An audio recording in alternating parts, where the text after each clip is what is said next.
I live in a small town called Farley. It's in the southwest of England. It's near the mouth of a river, about 6 miles from the coast. There aren't any beaches in the town itself, but there are some not far away, about 8 miles. The town was an important fishing port when I was young.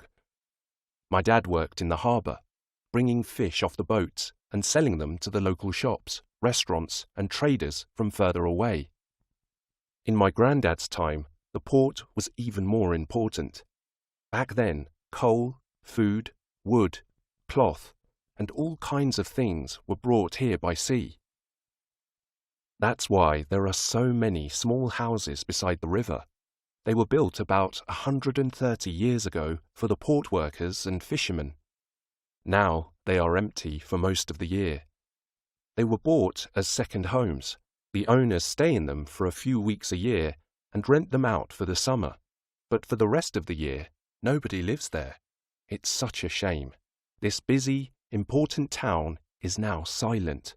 It's terrible for the local businesses. Our local restaurants only open for a few months and then they close too. Lots of young people have moved away because they can't get jobs. The houses are too expensive and there's nothing for them to do here. It's really sad. I guess there are some positives though. The river is a lot cleaner than it used to be when I was a boy. I remember going fishing with my dad sometimes. The river was really smelly and full of rubbish. Now, it's much more pleasant and I catch a lot more fish. And out of season, the beaches are empty. The houses are better maintained now too. The owners keep them nicely painted so that tourists want to stay in them.